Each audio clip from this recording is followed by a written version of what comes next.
Hi, my name is Jo with Jo Ways Leadership, and today we're talking about the learning process. I'm just going to have, just wait a couple of moments while we have a few people come on live, and I'll also share with a couple of my other Facebook pages. So looking forward to chatting with you in a moment.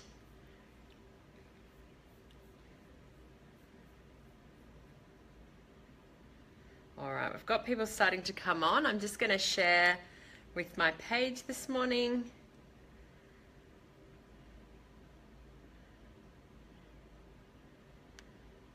Come on, you can do it.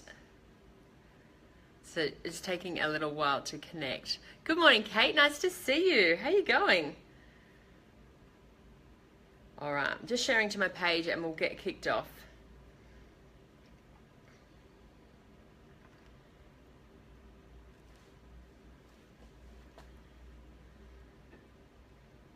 It's very slow today, so I hope it's connecting okay. All right. It's still connecting. I'm just going to leave that and we will just get kicked off, and I'll share it a little bit later with a couple of my other pages. Nice to see you, Kate. Listen, I've been in training this week a lot. So I do leadership trainings, workshops and corporate trainings in businesses. And one of the trainings that I did on Wednesday was coaching for leaders. Now I love doing this program because it's a full day of training people, training leaders who are coaching their staff members all of the time, how to actually coach really well and have effective systems. Hi Maria, nice to see you. Now during this process, generally what happens is, we're all impatient. We all live in a world where we want it all and we want it now. Generally there starts to be a few comments at one stage about, I'm not very good at this, and I'm not as good as that person, or I'm not as good as that person. And that's why I wanted to speak about the learning process today, because I think it reminds us that there's always a process that we go through with learning.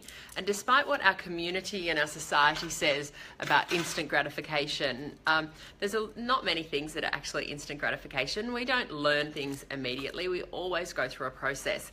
And it helps us be gentle with ourselves when we're learning something new to remember this process.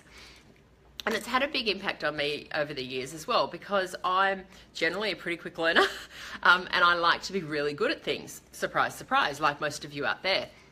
So when I'm learning something new, it can be a little frustrating at times because I want it all and I want it now. It's like when you start a new job. How many times have you started a new job, or you speak to somebody that's in a new job and they're like a week or two in and they're like, I don't know anything. It's like, well, of course you don't, because it's a whole process of new things. One of my clients at the moment has changed organizations, and she's like, this job is so massive, I feel like I don't know anything. And that's always how we feel. But when we step back and remember this is a process, be gentle with myself, be kind with myself. I think it's always just good to remember that. So to go through the process of what it is when we're learning something new, anything, and this has worked from us right from the day dot, then we go through this process, and it's 4 steps. The first one here is we go through a stage where we're unconsciously incompetent. So what that means is we don't know what we don't know. We don't even know. So I know when I was a kid and driving a car, or being in the car, should I say, not driving a car immediately. But like I would get in the car at the age of sort of 4 and 6, and you'd get in the car and then you'd just get out of the car at grandma's house. I didn't have a realization that I didn't know how to drive a car. I just knew that somehow magically, like in a TARDIS, I would arrive there. So I was unconsciously incompetent at driving a car, which is totally cool for a 4-year-old, and I'm glad that's the case. But then we get a little bit older, and sort of in your teenage years, you're starting to watch what your parents are doing, and you know that your 16th birthday is coming when you get your L's, and so you start paying a bit more attention, and maybe, well, if you're like me, you lived on a farm, so your parents put you in the car in the paddock, and you sort of you drive up the road and then you realize you don't know how to turn around and all of those types of things. That's what I went through anyway. And I was really conscious that I wasn't competent, that I was incompetent at driving a car. I'd see my parents, do the steering wheel and the brake and the blinker, and I'd be like, wow, there's a lot of stuff going on. And I was really conscious that I didn't know how to drive a car. So once I hit my 16th birthday and I got my L's and then started to practice, then we start to go through the process where, yeah, we kind of know what we're doing. It's pretty clunky. at the beginning, but we're actually competent at it. Not exceptional, not amazing, just competent at it. I knew how to get in the car, turn it on, do the steering wheel thing, and then at some stage, you know, my mum would remember driving home around Ballally Mountain and mum saying, you know, sweetie, it's getting a little dark, you might want to put your lights on. And I'm like, man, I'm doing all this other stuff, you know, like the steering wheel and the accelerator, and like I've got to look at all my mirrors, and now you want me to turn on the lights too? Like, okay, hang on, give me a second, I'll do it. I'll be like, all right, okay, let me focus, check my mirrors. Okay, everything's happening. All right, where are the lights again? Flick the lights on. So I was actually competent at it. Not exceptional, but competent. I went through the processes. And generally during this process of conscious competence, it's pretty clunky. You know, it's where we will make a few errors. We'll slip up because we're learning something totally new. Then what happens is after a while of doing the do, of practicing your competence over and over again, at some stage, and I know with the car, I remember one day driving in by myself, when I was very mature, driving myself all the way into town and getting to my grandma's house and getting out of the car and going, I don't even remember how I got here. It just happened naturally. And that's like an exciting moment where it's like, I've done it. Like, I didn't have to think about, okay, I've got the steering wheel happening, now what's happening with the accelerator? Do I have to, my parents used to make me drive a manual sometimes, and that used to freak me out a bit, but you know, the gears, I don't even know what they're called, the gears, you know, and all of those other things, you get beyond that, and it just isn't so natural, and you don't even think about it. Like now, I've been driving for quite a few years, and I drove here to this training that I'm delivering this morning, and I don't really have much recollection of it. There was no conscious thought of me putting on my blinker, putting the lights on when I got in the car. It just happens. So, interesting story about how we learn a car, or, you know, how we learn to drive a car, but it's relevant with everything. The training that I was delivering to leaders the other day about how to learn how to coach your people, you know, we start the learning process. Before they were leaders, they weren't even conscious that they didn't know how to coach their people.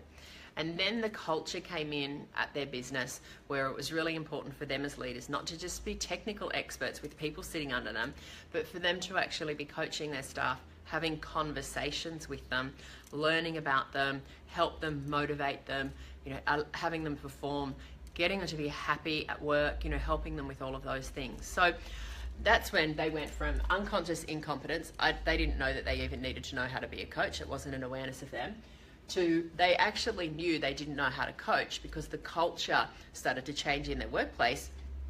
They know that they were creating a coaching culture, they just didn't know what to do.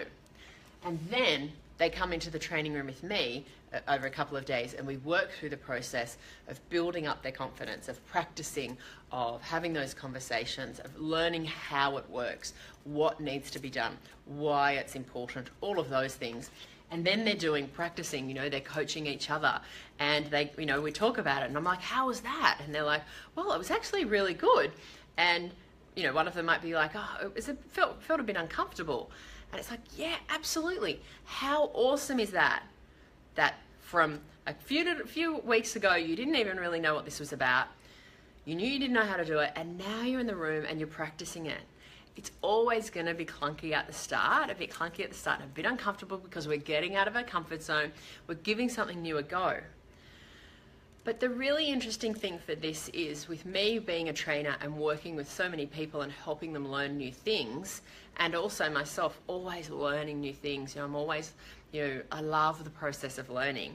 It's reminding myself and reminding my students and the people that I'm working with that there's only one way to get from here, the conscious competence of clunky practice. That's right, I was supposed to do step 1. Now what's step 2? What's step 3? What's step 4? Oh, okay, hang on, step 1, step 2, step 3, step 4, step 1, step 2, step 3, step 4. And so we go through that process. There's only one way to get from here to smooth and confident and powerful and natural and all of those things, is by doing the do, by practicing the processes that you've learnt. Interestingly enough, when I learnt how to drive a car, I was at boarding school, so I only got to drive on my P's when I came home for school holidays with my parents. So when I was home for those couple of weeks during school holidays, my poor family would have to suffer me driving whatever it was, 60 or 80 kilometres an hour into town every single time, and suffer through my clunkiness. But it took me a long time actually to get from steering wheel, brake, blinkers, to getting out of the car at Grandma's and, oh my goodness, I don't even know how I got here. It took me a lot longer than it did my brother and sister, because they went to a public school and they got to drive every single day or every single week.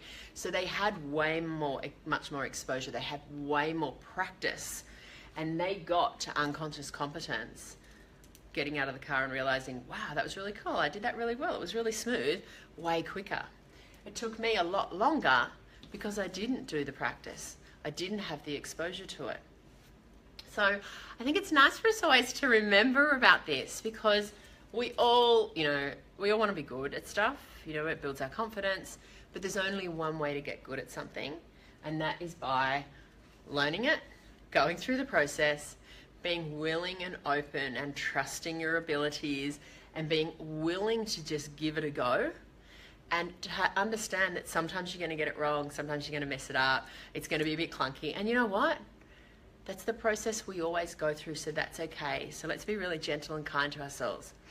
Yet the more we put in here, the quicker we come out the other end. And for me, I remember with my coaching, that was walking away from a coaching session, one of my first coaching sessions, and going, oh my goodness, like I didn't even consciously think about what's the next question I need to ask, what's the question in my notes. It just happened. I walked away and the client was like, wow, that was great. I got all of these really great learnings from it. So that is the process of learning.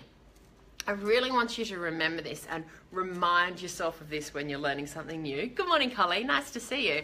Because we can be tough on ourselves at times when we're learning something new, because there's the clunkiness there, and we have we make up the expectations that everyone else expects us to know what to do all of the time. And I think we forget that everyone goes through this process. And when we're more understanding of ourselves, then others can be more understanding of themselves when they're learning something new as well. So open up, keep learning something new that's going to move you forward, and I look forward to hearing from you soon. Let me know how this, I'm just looking, Maria's, I love this process. I definitely needed to hear this again today. Good, I'm glad you did, Maria. It's always great to be able to add some value. So thank you so much. Have a great day. I'm looking forward to hearing from you soon. I'll be a bit more regular on Facebook Live next week. I've been training all week this week, so I haven't taken the time during lunchtime to do Facebook Lives. It's been pretty hectic, but I'm looking forward to being a bit more regular again and catching up with you all next week. See you soon. Have a great day.